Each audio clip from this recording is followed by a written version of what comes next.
G'day ladies and gents, welcome to Xrissart. My name is Chrissy and thanks for joining me. If this is the first time you've visited, welcome. And if you would like to view more of my videos, please consider subscribing and perhaps give it a thumbs up if you're enjoying this video. I occasionally share ideas and painting techniques and live stream from time to time. And don't forget to click the bell icon, that way you don't miss out on any videos as I upload them. I also have a Facebook page called Share Your Art with Xrissart, where you can share your art journey with us. The details are listed in the description box below. And if you have any questions about the techniques and supplies I use, be sure to leave a comment in the comment section below. In this painting demonstration, I will be painting hands, which I need practice on.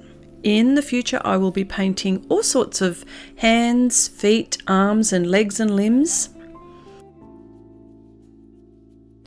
Usually the subjects I paint will have a hand or something like that poking through somewhere, so this is an area where I have to work on. So what better way to start than to paint just hands?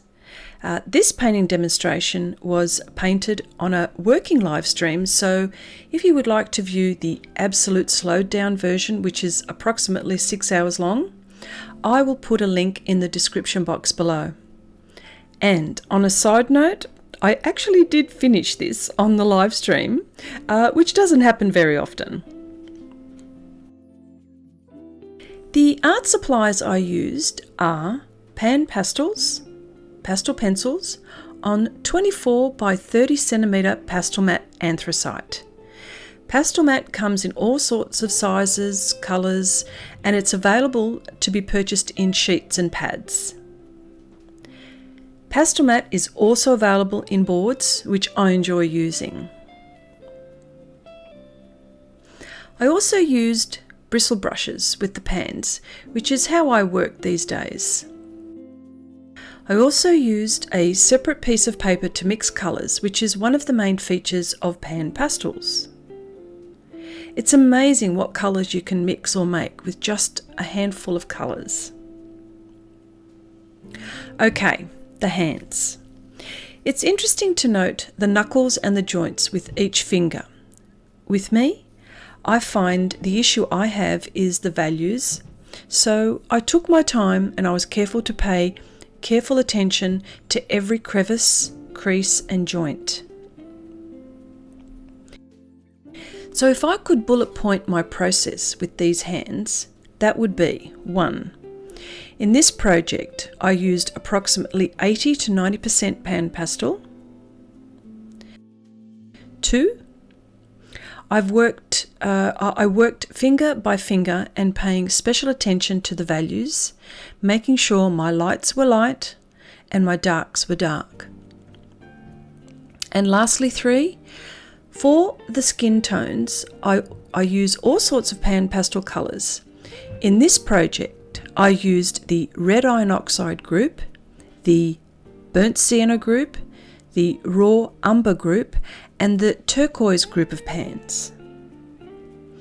I couldn't tell you exactly which colour I used, where and when, as I used my judgment and my eye to make new colours for skin tones.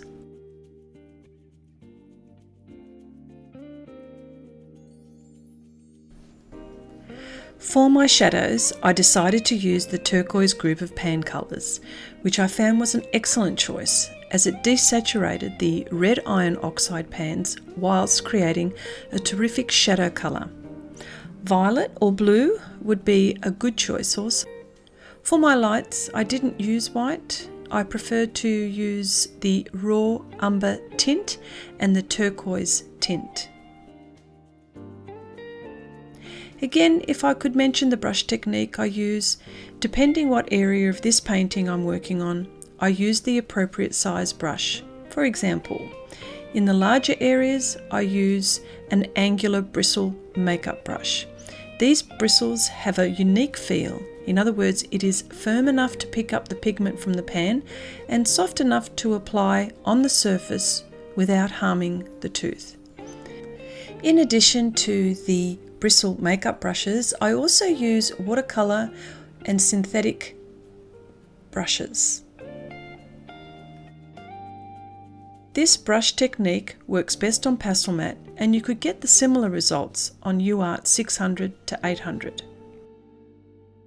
The brushes I use continually give me heaps of control and can get a great deal of detail before I go in with pastel pencils. And speaking of pastel pencils, I use various brands. Some are softer than others. Some brands have different shades which I like. The brands I recommend are Faber-Castell Pitt, Stabilo Carbothellos, Gioconda by Koh-i-Noor, Brunsale Pastel Pencils, and the Contis. Each have their advantages and disadvantages. Because I apply light layers of pans on this surface, I'm able to use pastel pencil on top of the pans without question. I find using the pastel pencils at the end or even during gives the piece some polish, punch, and definitely much needed detail. So if I were to summarise my process in a nutshell, it would be practice, patience, and perseverance.